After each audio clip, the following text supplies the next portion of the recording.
तो इस वीडियो के अंदर मैं एक्सप्लेन करने वाला हूँ सोल लैंड 2 के अपकमिंग एपिसोड को, जो नोवेल बेस्ड होने वाला है। तो जैसा कि हमने पिछले एपिसोड के अंदर देखा था कि यूहाओ बेई के साथ तांग या के रेस्क्यू मिशन पर जाना चाहता था, लेकिन जुवान जीवन इसके लिए एग्री नहीं करते हैं। जिसके बाद यूहाओ टीचर जुवान जीवन की कंडीशन के अकॉर्डिंग क्लास 8 की डीकम्पोजिशन कैनन को क्रिएट करता है। जिसके बाद यूहाओ और उसकी टीम एल्डर सॉन्ग और डीन यान के साथ मिशन पर निकल जाते हैं। जिसके बाद हमारा एपिसोड शुरू होता है और हमें एल्डर सॉन्ग को दिखाया जाता है, जो जैसे ही अपना हाथ उठाती है तो अगले ही पल एक लाइट बीम निकलकर सामने थोड़ी दूर जाकर फट जाता है और वो एक्सप्लोजन धीरे धीरे एक हरे रंग के इमेज में बदल जाता है, जो श्रेक एकेडमी का सिंबल होता है। और ये देखकर सब समझ जाते हैं कि सिग्नल भेज दिया गया है। जिसके कुछ ही देर बाद दूर से 10 से ज्यादा फिगर्स उड़ते हुए नजर आते हैं, जिन्हें देखकर यूहाओ एकदम चौंक सा जाता है, क्योंकि सबसे आगे उसे हेवनली सोल एम्पायर की प्रिंसेस वेइना उड़ती हुई दिखाई देती है और उसके साथ जो सोल मास्टर्स होते हैं, जिससे ये साफ हो जाता है कि एकेडमी ने पहले ही इन्फॉर्म कर दिया था कि एल्डर सॉन्ग और डीन यान आ रहे हैं, इसलिए इतना हाई प्रोफाइल वेलकम हुआ है।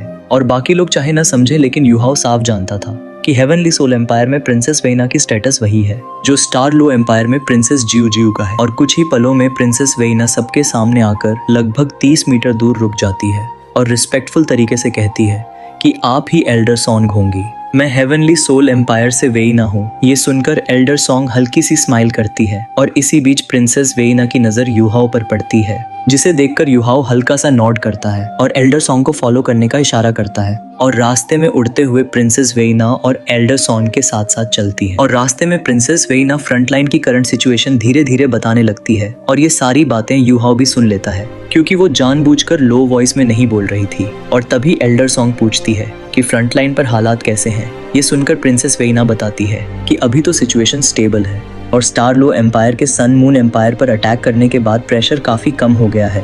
खासकर पिछले 1 महीने में सन मून एम्पायर ने अटैक रोक दिया है और अब बस अपने टेरिटरी स्टेबलाइज कर रहे हैं और सर्वेलेंस रोकने की कोशिश कर रहे हैं, लेकिन सर्वेलेंस सोल टूल्स में वो बहुत आगे हैं और यही सबसे बड़ी प्रॉब्लम है। ये सुनकर यूहाओ मन ही मन साई करता है, क्योंकि ये बात वो पहले से ही जानता था। और तभी वो नोटिस करता है कि प्रिंसेस वेइना का चेहरा काफी पेल है और उसकी आंखें हल्की सी लाल हैं, जिससे साफ पता चल रहा था कि वो ओवरवर्क्ड है, क्योंकि एम्पायर इन्वेड हो चुका है और इंपीरियल फैमिली पर बहुत प्रेशर है। और ऊपर से रूमर्स ये भी है कि एम्परर खुद बैटल में उतरे थे और बैडली इंजर्ड हो गए थे।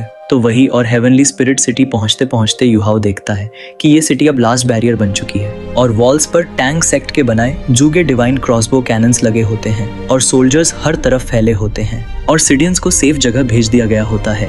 ये बताते हुए प्रिंसेस वेइना की आंखों में हल्की सी सैडनेस आ जाती है, क्योंकि किसी ने भी नहीं सोचा था कि हेवनली सोल एम्पायर की हालात ऐसी होगी। सिटी में एंट्री के बाद प्रिंसेस वेइना खुद श्रेक एकेडमी वालों की अकोमोडेशन अरेंज करती है और फिर एल्डर सॉन्ग और डीन यान को सीनियर कमांडर्स से मिलाने ले जाती है और टांग सेक्ट के लोग रेस्ट करने रुक जाते हैं। और ये सब होने के बाद यूहाओ इतना टायर्ड हो चुका होता है कि रूम मिलते ही मेडिटेट करने बैठ जाता है और जब वो मेडिटेट से उठता है तो बाहर अंधेरा हो चुका होता है और साथ ही उसकी बॉडी फ्रेश हो चुकी होती है, क्योंकि उसकी स्पिरिचुअल पावर और लाइफ एनर्जी की रिकवरी बहुत फास्ट होती है।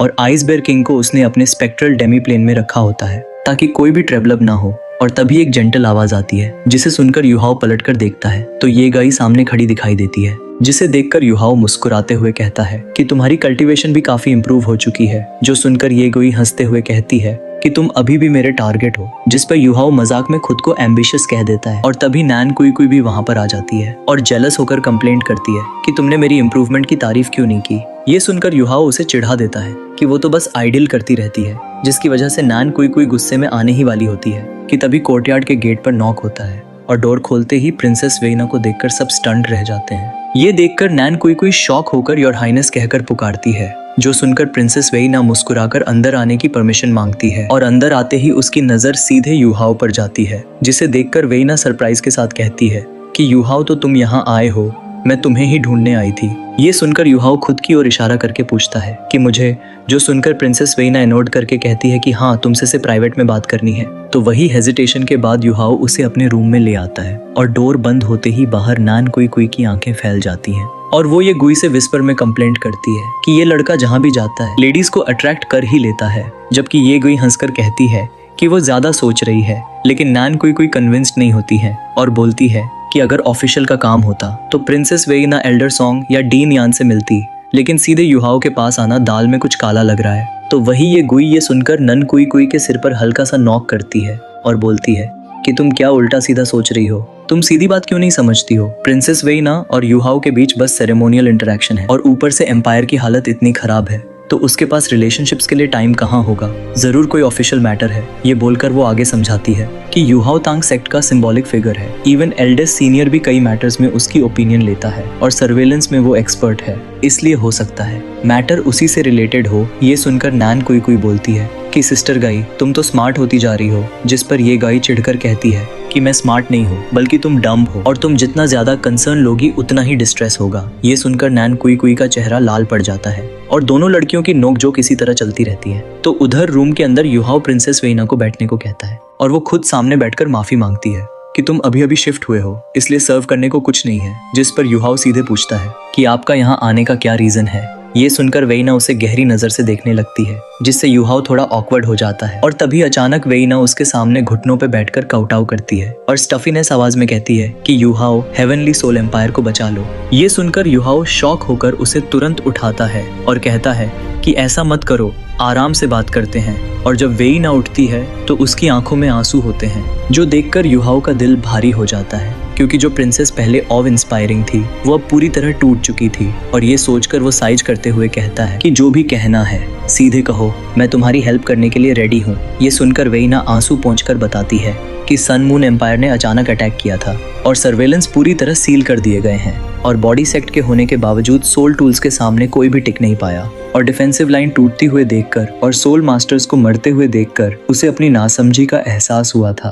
और ये सब बताते हुए वो काफी ज्यादा सैड हो जाती है क्योंकि एम्पायर डिस्ट्रॉय हो चुका है और अनगिनत लोग निपट चुके हैं। और फिर वो यूहाओ की तरफ देखकर कहती है कि टांग सेक्ट के जुगे डिवाइन क्रॉसबो कैनन्स ना होते तो हाल और भी बुरा हो सकता था। और स्टार लो एम्पायर में उसके कारनामे की बात भी उसे पता है, इसलिए वो हेवनली सोल एम्पायर की तरफ से नाइटहुड ऑफर करती है। ये सुनकर यूहाओ अंदर से शॉक्ड हो जाता है कि उसे ये सब कैसे पता है, जिसके बाद वो धीरे से सिर हिलाकर मना करता है और कहता है कि स्टार लो एम्पायर की नाइटहुड पर्सनल रीजन से है। ये सुनकर वेइना अंदर से सैड हो जाती है लेकिन फिर भी कहती है कि सिचुएशन ठीक करने पर वो और भी दे सकती है और अगर कोई नीड हो तो तुम मुझे बता सकते हो। जिस पर यूहाओ जवाब देता है कि उसकी नीड्स एकेडमी की नीड्स हैं, बस सपोर्ट बना रहे तो काफी है और हेल्प चाहिए तो वो मौजूद है। ये सुनकर वेइना समझ जाती है कि वो कुछ और चाहता है, जिसके बाद वो फिर से सैड आवाज में कहती है कि बस उम्मीद है कि तुम एक दिन हेवनली सोल एम्पायर की मदद करोगे। और अभी के लिए वो बस यूहाओ के साथ रिलेशनशिप बिल्ड करने आई थी। यहाँ तक कि उसने ये भी तय किया था कि अगर जरूरत पड़ी तो वो अपनी बॉडी तक यूहाओ को ऑफर कर देगी। ये सुनकर यूहाओ थोड़ा हिल जाता है लेकिन तुरंत संभल कर कहता है कि sun moon empire common enemy है और श्रेक सब एम्पायर्स के साथ काम कर रहा है और अभी बस टाइम स्टॉल करना जरूरी है क्योंकि सन मून एम्पायर को भी इतना बड़ा लैंड संभालने में टाइम लगेगा। ये सुनकर वेइना हल्का नॉड करती है और उठकर कहती है कि उसने अपना इंटेंशन साफ बता दिया है और अब उसे जाना होगा। और ये कहकर वो डोर तक जाती है और अचानक पलटकर शार्प नजर से पूछती है कि क्या उसे वो मेल प्रॉब्लम है। जो सुनकर यूहाओ का चेहरा लाल पड़ जाता है,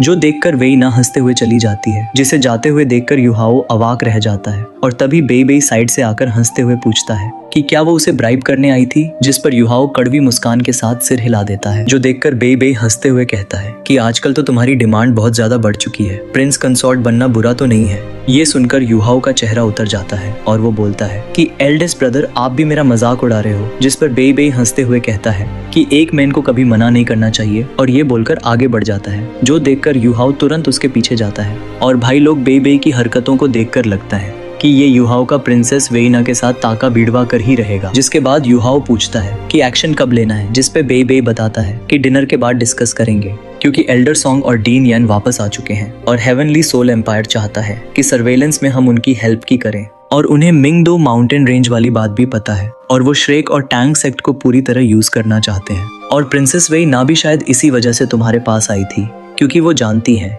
कि तुम सर्विलांस में एक्सपर्ट हो और फ्यूचर में 3 सोल इंजीनियर लीजन्स के मेन कमांडर्स में से एक बनोगे। तुम्हें ब्राइब करना उनके लिए प्रॉफिटेबल है। ये सुनकर यूहाओ सिर हिलाकर अग्री करता है और तभी बेई यूहाओ के मजे लेते हुए कहता है कि ये भी हो सकता है कि वो सच में तुम्हें लाइक करती हो क्योंकि मेरा लिटिल जूनियर हर टैलेंट से भरा हुआ है।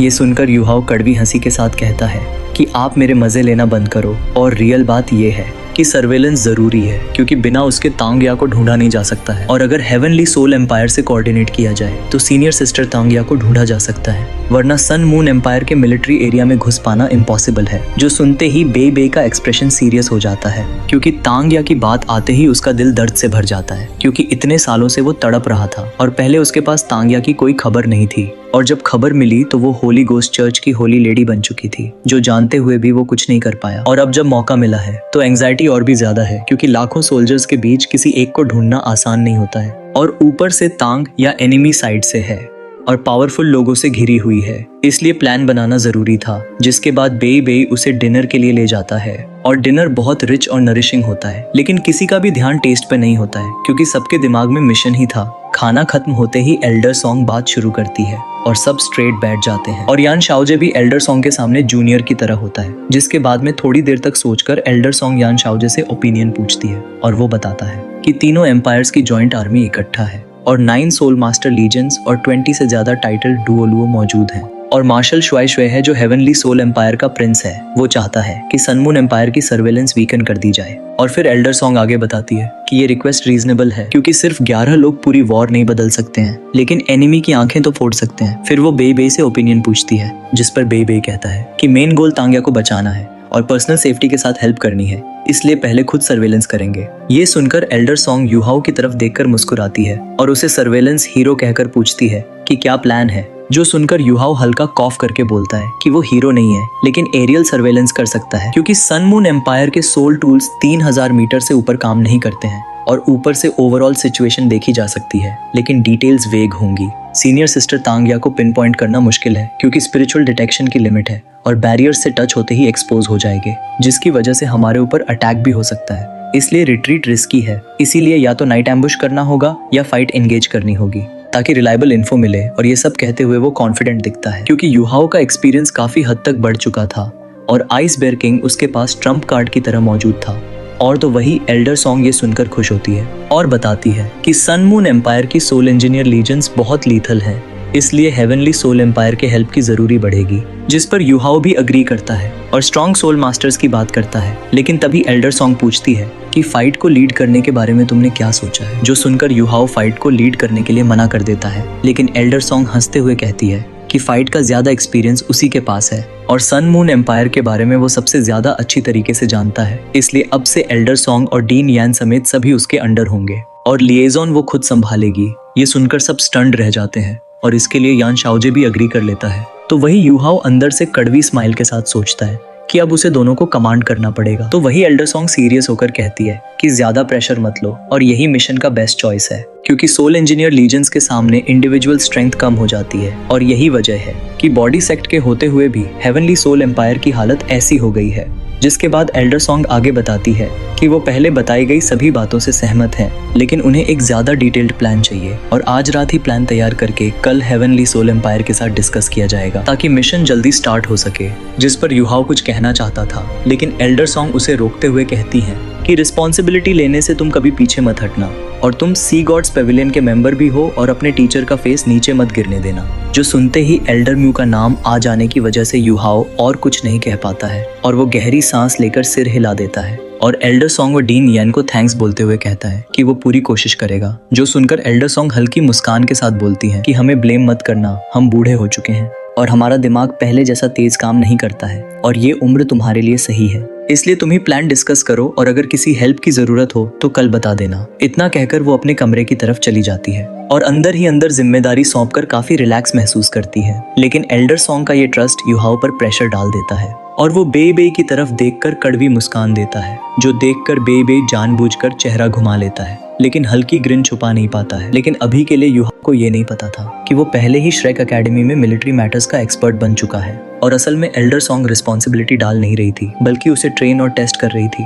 क्योंकि फ्यूचर में एकेडमी 3 सोल इंजीनियर लीजेंड्स को वॉर में भेजने वाली थी और उन्हें एक आउटस्टैंडिंग मार्शल चाहिए था। जो लीजेंड्स शेक के स्टूडेंट्स, टीचर्स और एक्सटर्नल सोल मास्टर्स से बनी थी और सी गॉड्स पेविलियन में तय हो चुका था कि इन्हें सिर्फ श्रेक का ही कोई लीड करेगा, ताकि इंटरेस्ट कॉन्फ्लिक्ट ना हो। लेकिन श्रेक सिटी कोई मिलिट्री एकेडमी नहीं थी और ऐसे में यूहाओ जैसा इंसान एकेडमी का प्रेशर कम कर सकता था। इसलिए ये सोचकर एल्डर सॉन्ग उसे बैटलफील्ड पर ऑब्जर्व करना चाहती थी, मगर यूहाओ इन इंटेंशन से अनजान था और बस थोड़ा स्ट्रेस था। कि एल्डर सॉन्ग और डीन यान को कमांड करना आसान नहीं होगा और एल्डर सॉन्ग के जाने के बाद यान शाओजे वहीं रुका रहता है और सबको डिटेल्ड प्लान बनाने को कहता है। ये सुनकर बेई बेई यूहाओ से कहता है कि प्लान वही बनाएगा, लेकिन एक ही कंडीशन है कि सेफ्टी सबसे पहले होगी, खासकर यूहाओ की, वरना वो तांग या को बचाने से भी मना कर देगा। ये सुनकर यूहाओ दिल में साई करता है क्योंकि डेंजर के बिना रेस्क्यू पॉसिबल नहीं था और फिर भी वो सिर हिलाकर बताता है कि पहले सन मून एम्पायर की आर्मी की हाई एल्टीट्यूड सर्वेलेंस होगी और साथ में हेवनली सोल एम्पायर से soul engineer legions, advanced soul tools और एक्सपर्ट्स की जानकारी ली जाएगी। जिसके बाद बेई बेई फिर दोहराता है कि सेफ्टी फर्स्ट रहेगी। जिसके बाद यूहाओ प्लान डिटेल में डिस्कस करने लगता है और सब उसकी तरफ देखने लगते हैं। तो छूसानशी मजाक में कहता है कि अब हम सब उसके सोल्जर्स हैं, जो देखकर यूहाओ कहता है कि लीडर बनना आसान नहीं है और सभी से आइडियाज मांगता है, लेकिन कोई भी आगे नहीं आता है और माहौल हल्का हो जाता है। जिसके बाद आखिर में यूहाओ डिसाइड करता है कि पहले सर्वेलेंस होगी क्योंकि इंटेलिजेंस के बिना कॉन्क्रीट प्लान पॉसिबल नहीं है। और यान शाओजे पूछता है कि क्या उसे भी साथ में चलना है, लेकिन यूहाओ मना कर देता है और बताता है कि वो आज रात ही सर्वेलांस करेगा और जब तक सन मून एम्पायर नया एरियल सर्वेलांस सोल टूल के लिए नहीं बनाता है तब तक उसे कोई नहीं पकड़ सकता है। और इसके बाद हेवनली स्पिरिट सिटी से निकलते टाइम पर प्रिंसेस वेइना खुद सामने आती है और ये सुनकर कि यूहाओ सर्वेलेंस पर जा रहा है, वो साथ चलने की इच्छा जताती है, जिससे यूहाओ शॉक्ड हो जाता है क्योंकि वो इतनी इंपॉर्टेंट है। लेकिन वेइना सैडनेस के साथ बताती है कि वो अपने एम्पायर के लिए कुछ भी करने को रेडी है क्योंकि लॉन्ग एओटियन की डेथ के बाद उसका दिल पूरी तरह टूट चुका था। ये सुनकर यूहाओ को टूर्नामेंट की याद आती है और उसका दिल भारी हो जाता है। जिसके बाद वेइना बताती है कि लॉन्ग ऑन्टियन क्लास 9 सोल टूल की सोल रे से मारा गया था और वो कहती हैं कि वो सोल एम्परर होते हुए भी बोझ नहीं बनेगी। ये सुनकर और उसकी आंखों का दर्द देखकर यूहाओ मना नहीं कर पाता है और शर्त रखता है कि उसे उसकी बात माननी होगी। इसके बाद दोनों सिटी से बाहर निकल जाते हैं और रास्ते में यूहाओ बॉडी सेक्ट के लॉसेस पूछता है। ये सुनकर वेइना की बॉडी स्टिफ हो जाती है, लेकिन वो बता देती है कि बॉडी सेक्ट के 11 टाइटल्ड डुओलुओ में से 3 मर चुके हैं, जिनमें एक उसका टीचर भी था और 4 क्रिटिकली इंजर्ड हैं और 1/3 डिसाइपल्स भी मर चुके हैं। ये सुनकर यूहाओ अंदर तक हिल जाता है और शॉक में बस इतना ही कह पाता है कि कैजुअलिटीज बहुत ज्यादा हैं।